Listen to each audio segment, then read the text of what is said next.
sends me back and tells me to come back again. And my boss, I have to take permission from my boss to go back to the office, especially as a young demographic. Young demographic means that they're early in the workforce. They are all most likely subject to a boss or some employer somewhere. How many times are they going to have the leave to go to those places to queue for voters card? I remember when I got my voters card for the first time, I did it in Lagos. I relocated, I live now in Ibadan. To move my name out of Lagos register down to Ibadan, it is a war that has not still been won. That's why I said there are many things that the system itself has done to disenfranchise people. And then you tell people, go voters, vote PVC. If PVC does not work, forgive me, I must use the Bible analogy. You know, where the Bible, God says, you will say, we love him because he first loved us. I know that we've been raised, you know, under the tenets of, it's not Roosevelt, JF Kennedy, who said citizens should not ask what their country should do for them, but they should ask what they will do for their country. But you see, rational economic principles teach us that at the end of the day, people will pursue their preferences. People will trust government when government works for people. It does not come the other way around. People don't just, you know, suddenly love and trust a government that does not work for them. So we must do well to ensure that governance works. Good governance is enshrined. We must do well that when somebody comes into office, he or she uses the 4 years in office to massively educate the population. Because at the end of the day, like I said, the quality of your democracy is directly correlated to the quality of the minds, the emancipation of the minds of the individuals, and their economic empowerment. If they are trapped in poverty, they will continuously seek alternative. That you see, they will always sell their books. So I think at some point in time, that's why we witness the kind of politics that politicians witness. And it's becoming increasingly expensive to do politics because the foundations have not been laid. So you are budgeting billions to get people to vote for you, because you know it's not about your campaign promises. It's not about, you know, those things you say on TV or where you go for rallies. It's about that money that is exchanged, and it is no longer tenable. We have created a system that is consuming us. So you are paying so much back end, you understand, for that PVC to be wielded in your favor, because the person does not trust that PVC is a negotiation. At the end of the day, PVC is a negotiation tool, and we must allow competition to really exist. Democracy is competition. It's a competition of ideas. But if increasingly, even though I've done my rally and I've succeeded at the party level to get the ticket, INEC removes my name. And then because somebody in power has control over INEC institutions, you understand, these institutions must be independent. They must be autonomous. They must be able to do their work according to the protocols. Otherwise, we have the way you have the black market and the real CBN-driven market. That's the way we'll continue to have the politics in the textbook and the reality on the ground. So let's face those realities. Wow. Thank you.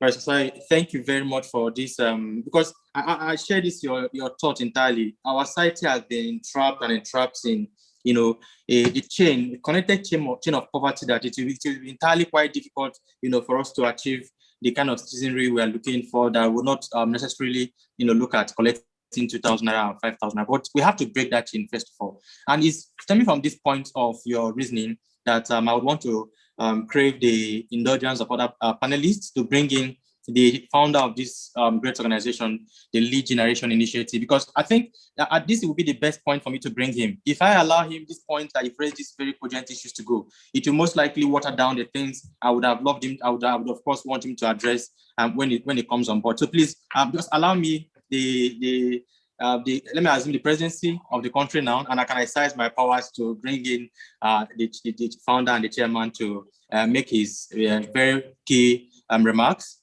on democracy in Nigeria and how our democratic system can work in the best interest of Nigerians. Before inviting him, he is an accomplished entrepreneur and an industrialist. He has, in 2019, been elected in response to the call of the people of Isenyi, Teswaju, Iwajoa, and Kajola Federal Constituency, and currently serving in the House of Representatives as the voice of the common man and the voice of the voiceless. Mr. Chairman, sir, before I invited you, we've had Sanusi raise the issue that we have to rebuild trust between the people and those in power, and then that we also have to engage civic education, which is what LGI has been doing, going to different states and taking it to different local governments and then different wards, and other organizations have also been doing the same.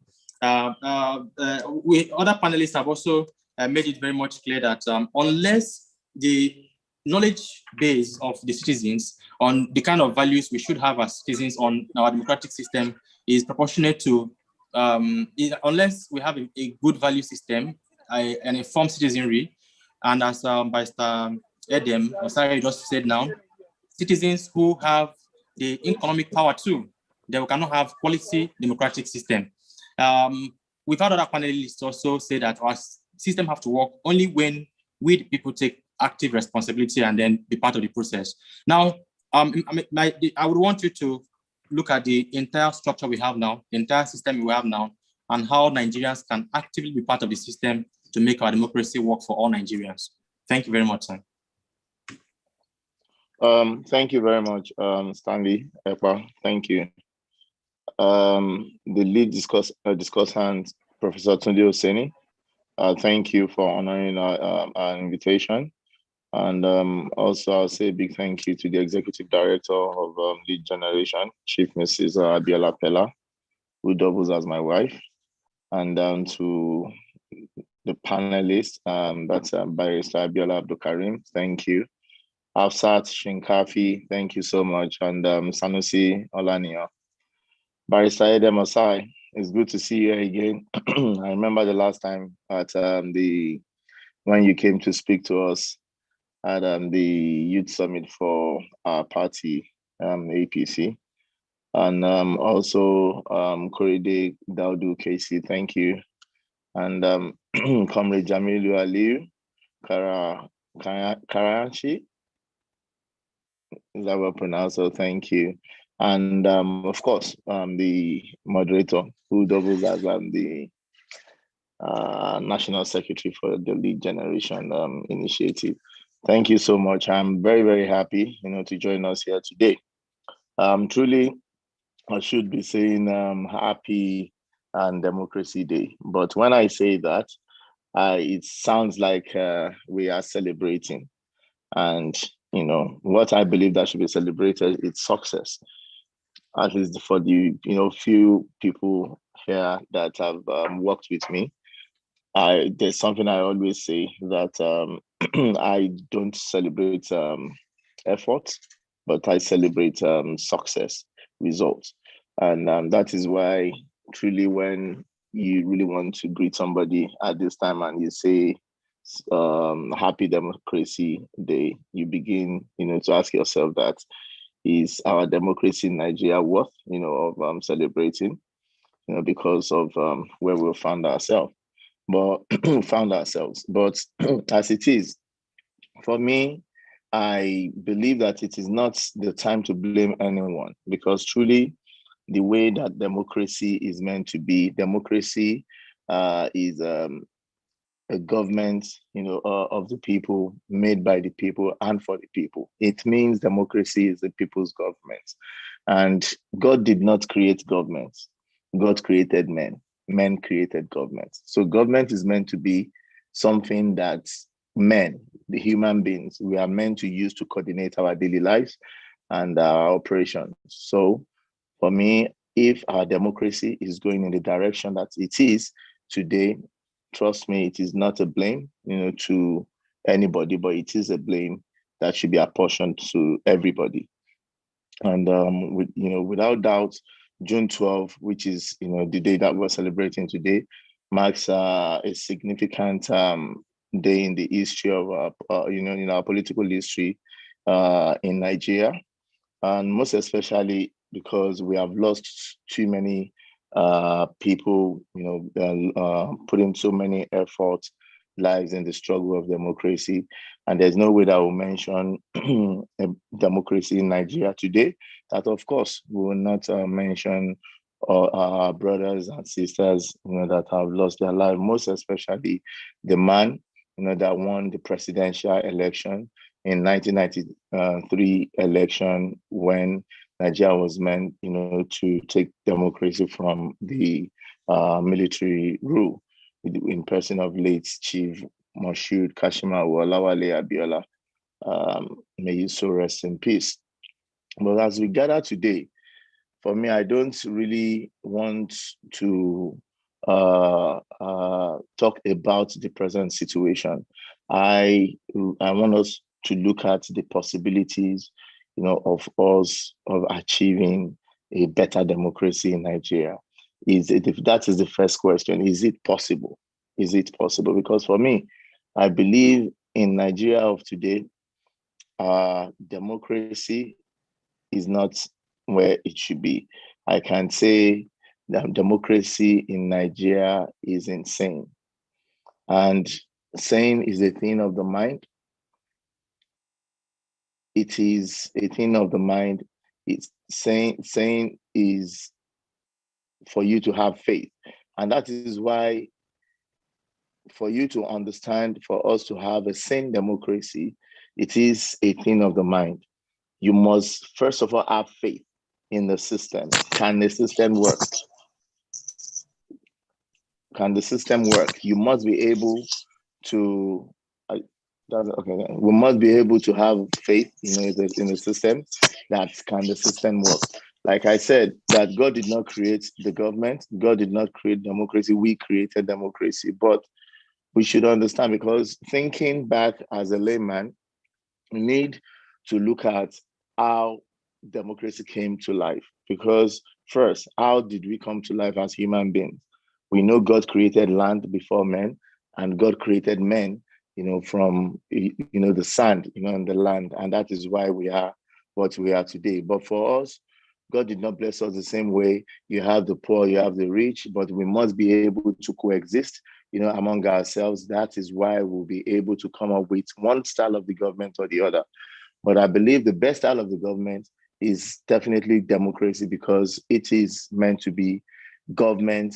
It is meant to be the people's government. And when you are talking about democracy being the people's government, then we must identify that everybody in democracy has a role to play. The people. That is why we'll continue to see the kind of leadership we have today. I will say the leadership that we have today did not just start today, but it is a reflection of us, the people.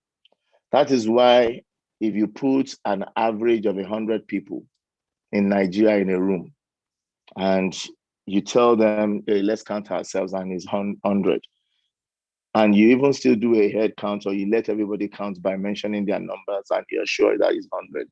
Ask someone to bring 100 packages that you want to give to these 100 people. I can tell you, they will fight for it. There will definitely be a fight in the room. And this is something and that is why I will agree with Barrister Osai, that when she mentioned something about the institution, how we need to be able to develop, the people, to imbibe the right culture in people,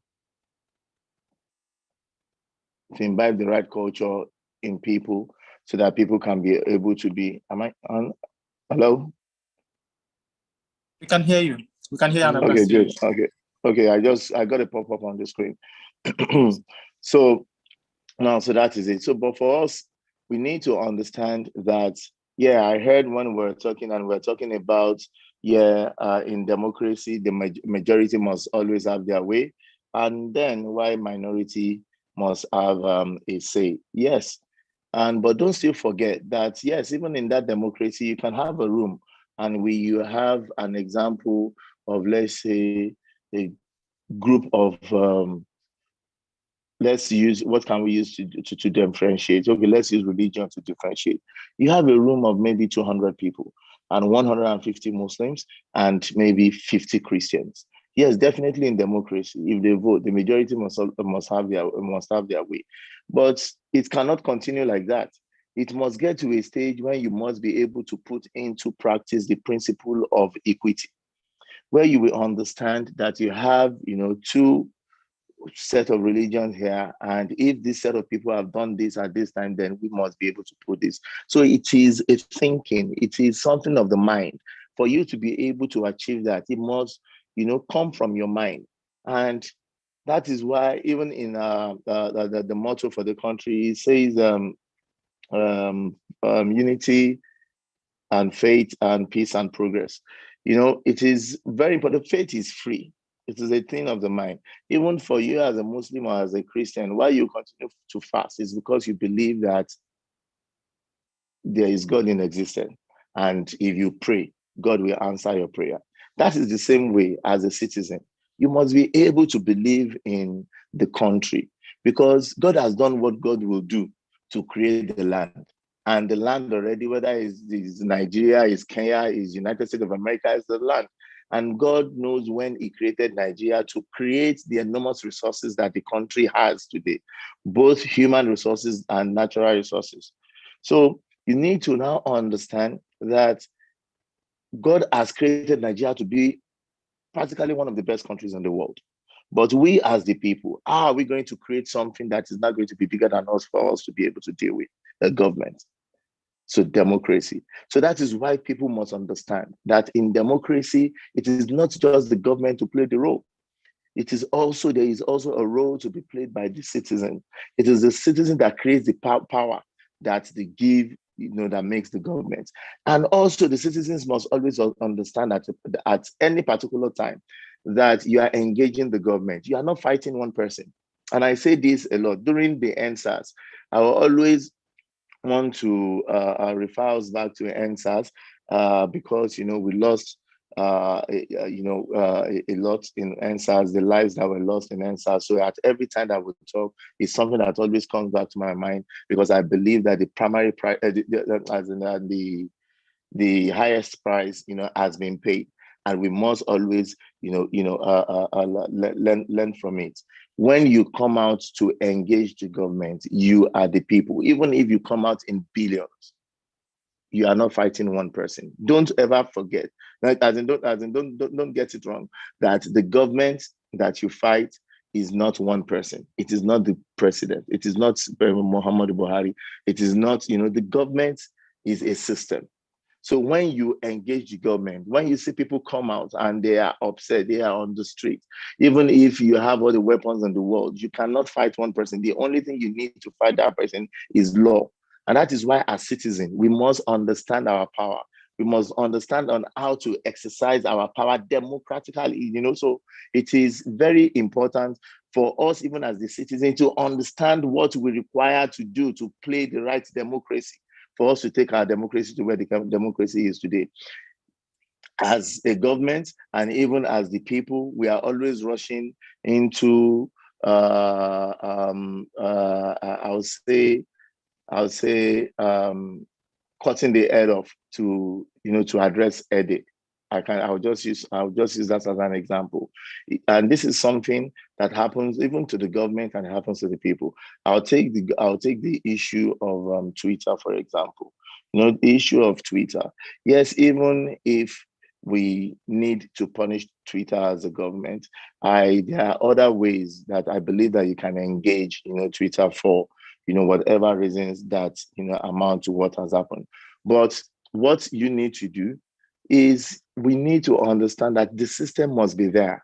But when you cut off the system, like some of the people that are telling you that they have to break away from Nigeria, you have some people that are agitating for Oduduwa Republic. You have some people that are agitating for Biafra Republic. And you are saying you have to break away. You want to cut the head off because you want to address headache. It happens to us as the people. It happens to the government at the side of the government.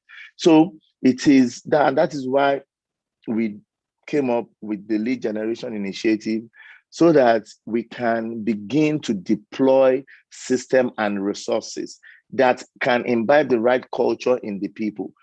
Before we think about, yes, definitely what is affecting us as a nation today is bad leadership. And before you talk about the leader that you want for the country, you must ask yourself that question. Are you that kind of leader yourself? Are you the kind of leader that you want for Nigeria from the comfort of your own homes? Are you the kind of leaders that you want from Nigeria around your compound, your area, so that by so doing, you can see that you are becoming, the change, that you require. And for Lead Generation, and that is why you see that particularly what Lead Generation is doing for now is to go from one state to another, identifying like minds, and try to engage them, teach them what they need to know about their civic responsibilities as citizens in Nigeria, teach them what they need to know about leadership. Because a lot of people, when you talk about leadership today, a lot of people just think about that, oh, leadership is just about government. Leadership is just focused on governance, but leadership exists in every sphere of life. It happens in your church, it happens in your mosque, it happens in your football club, it happens within your home, and you must be able to be the kind of leader that you want. And one thing that is important is the opportunity that we have ahead in 2023. And that is why I would tell you that it is possible for us to achieve a sane democracy in Nigeria, because God again has come to create opportunity, because that is the only thing God can do.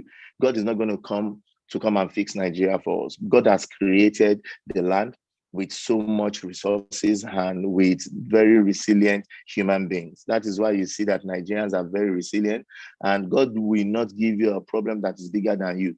The only reason why Nigeria is going through what Nigeria is going through now is because of how resilient that we are. But that still doesn't say that we should not be able to look at ourselves and see that we are the ones that can provide solutions to our problem. So in 2023, we will not have an incumbent president that is contesting at the polls. So for anybody that has interest and has a love of this country at heart, such person must identify this time as the time to get it right as a country, because every instrument that we need to coordinate our daily activities, right from the position of councillorship, right from the position of National Assembly, to the position of a local government chairman, to the position of the House of Rep member, the position of the senator, even to governor, to president. Even the rest of the other positions are appointed positions that still passes through the same political terrain. So anybody that understands that this is an opportunity that God has created, should focus on that opportunity to see how we can be able to achieve, harness such opportunity. And how do we do that? It's as simple as just having a PVC and having a membership registration card. We cannot think about Nigeria, a new Nigeria today, without thinking about the new political parties. And when I say new political party, I don't mean join a new political party. I mean reforming the present political parties that we have, because that is the only thing that we need. Because without politics, there is no Nigeria.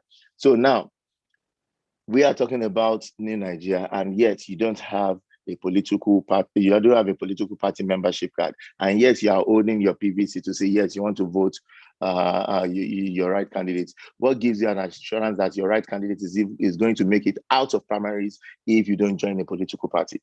So these are fundamental rights that I believe that anyone that has interest in the new Nigeria, must partake in, except you are maybe a staff of INEC, or you intend to be independent and work with INEC, and you do not intend, to join any political party. But I think at this time, this is what that needs to be done. And I know a lot of people always think about, yes, the big political parties are too corrupt, but they say power is not served a la carte. You have to fight for it. And I'll just give you a simple run on how the participation of a party member happens from the ward level. You want to join a political party, you are going to a ward, for example. There's no ward meeting that I've gone to that I've seen an average more than even 200 people. So if, for example, I want to join a political party and I'm going to my ward in my area, I can put a tweet out. I can send to friends in the area and say, guys, I want to go and join APC in my area. How many people will be around on this date? Let us go together. If we all go into a ward at the same time, we have, for example, maybe 80 people in that ward going together at the same time. And the moment that you get to that ward, you become the majority in that ward. So when decisions are meant to be taken, your decision, your opinion definitely will count. So this is something that is very, very important, for us, because we must identify truly if there is any opportunity for us to get it right. This is what I saw when I joined politics in 2018. I was not a politician before, I was a businessman, but I realized at a point that no matter what I achieve as a person, I can never be insulated from the failure and inefficiencies of my environment. And I decided to leave what I'm doing to join politics. But when I came in to join politics, I had my stepfather, who is the chairman of PDP in my state. But because I joined politics for a purpose, I joined politics in order to achieve a paradigm shift. And the earliest time for us to achieve that paradigm shift that I saw when I came in 2018 is 2023. And we have a president that has already completed his first term. So when I joined politics, I even decided not to toe the line of my stepfather, who is the chairman of PDP. Any other person would have said, oh, it would be easier for me to get my primary ticket so that I can be the candidate of the party. But I did not say that because I joined politics for a purpose. I had a focus. I was looking at the best time, the earliest time for us to achieve the paradigm shift. And here we go. When I joined politics, I identified that everybody that they have, that we have contesting and that have even been in the place are the same thing before. When we were talking about even President Obasanjo, he was a military president, he became a civilian president.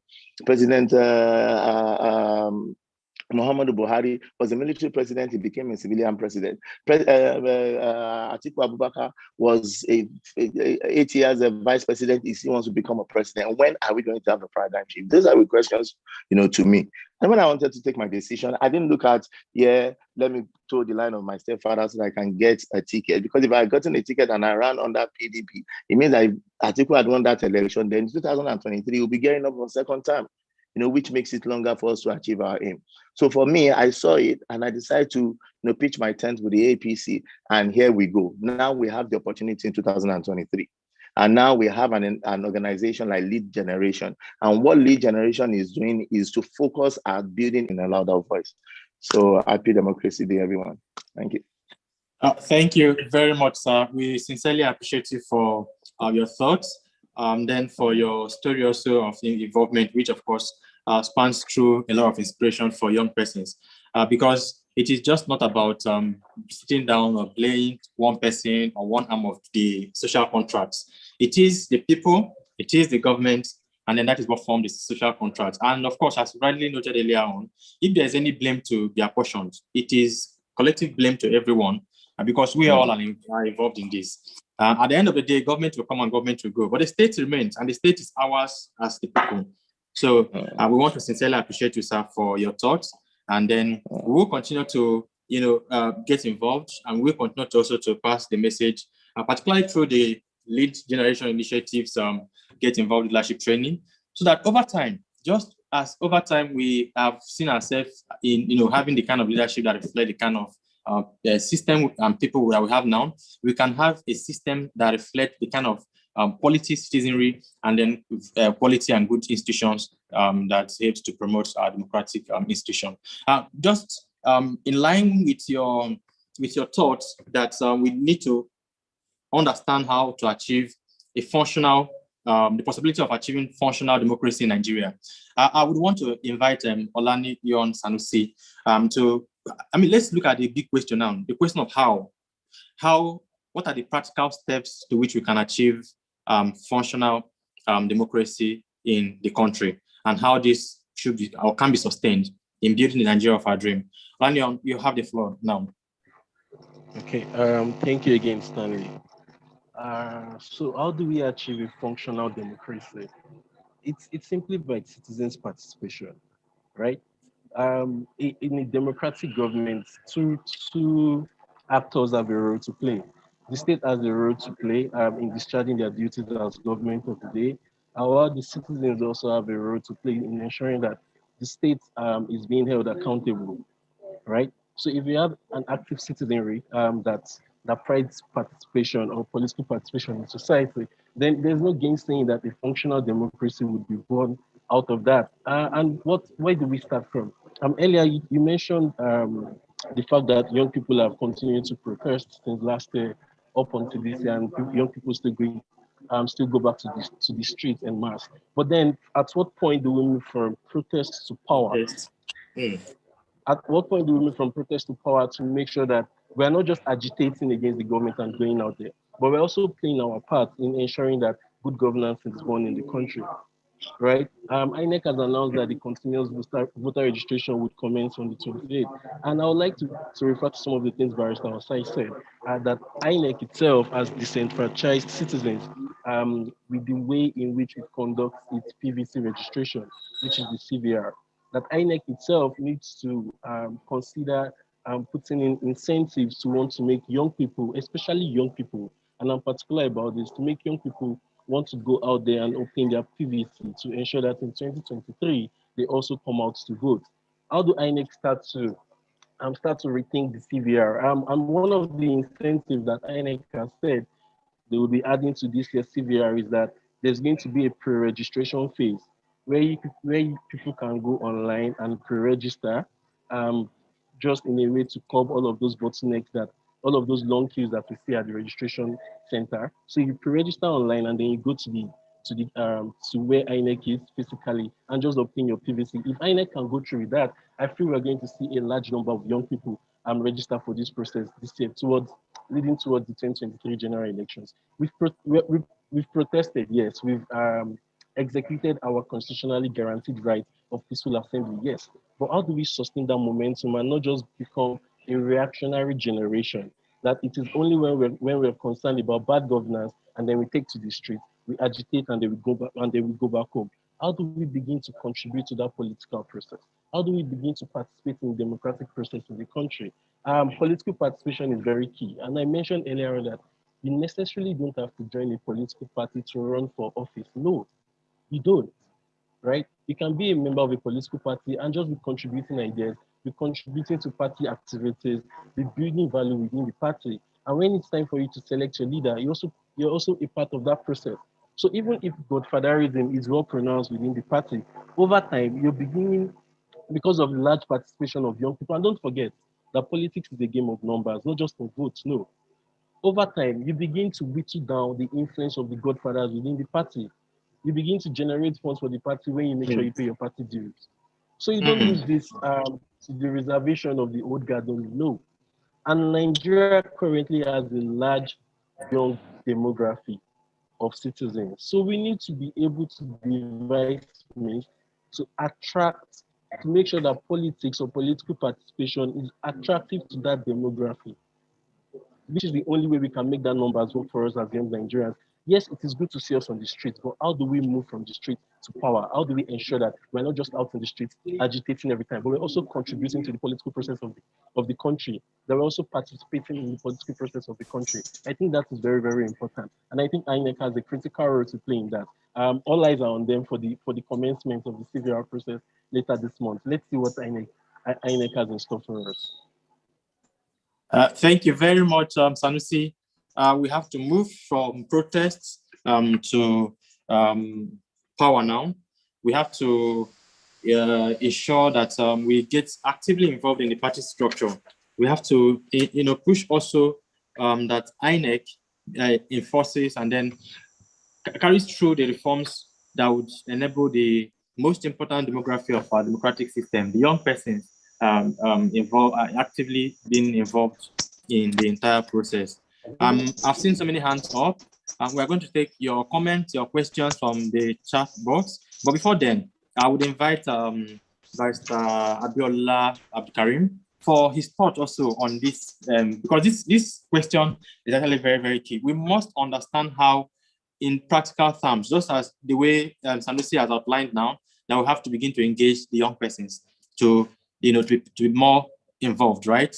The steps that would have to enable them by 2023, and even after the election, be more involved in a way that would advance our democratic system. When we are done with Barrister Abdulkarim, Barrister Abiola, I would now invite Barrister Edem Osai to give the final thoughts on behalf of the panelists on exactly the way forward. After all that we've heard now, what is the way forward for we the people? Because as we said earlier on, the state belongs to us, and we the people must take charge to ensure that the democratic system works in our best interest. Barrister Abiola, you have the floor now. What are the way forward for us as we the people to take charge and own up our states and ensure that our democracy works in the best interest of us all? Thanks for having me back. I believe our leader has spoken, and he has spoken really well, Honorable Shina Pella. He has enlightened us about the challenges that we're going through in this country as regards to youth involvement and general involvement in Nigerian politics. And also, Mr. Yaga has also spoken, and he mentioned a very valid point as regards to INEC and their responsibilities. And also, we must ensure as citizens that we include ourselves in the process. We enlighten one another, and those that know, they should try as much as they can to bring those that does not know into the process, to share information, educate ourselves, so that we know when the time is right. Our participation only revolves around two major items. That's party registration, party registration, and also voters registration. Because if you vote without being active in the party process, where your leaders are the process of the process that elect that elect your leaders, then you will have failed in your role in determining the right people for the right post.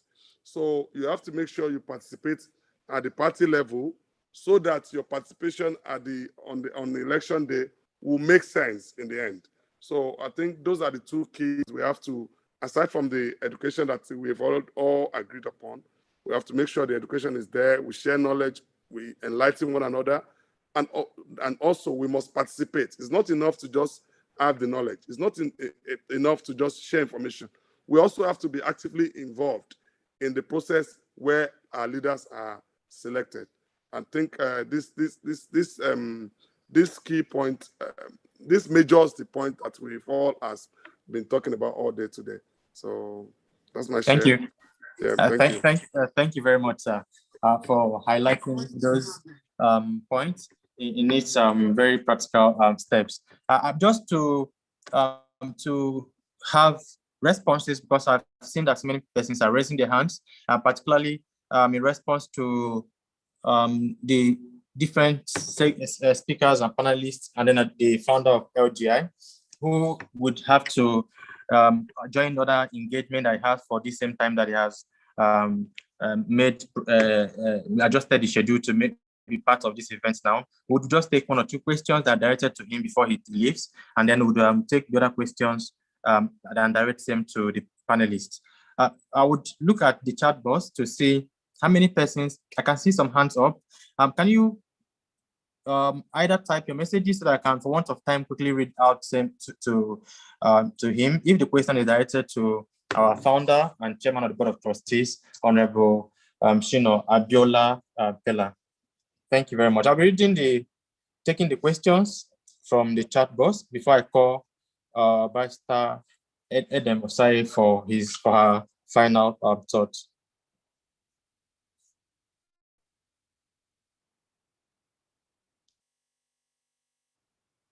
I have from Aisha. Aisha is asking our founder that the message to the party should involve the youth in planning. The message should be to the parties on how they should involve the youth in the planning process. How do they accept their ideas as young persons?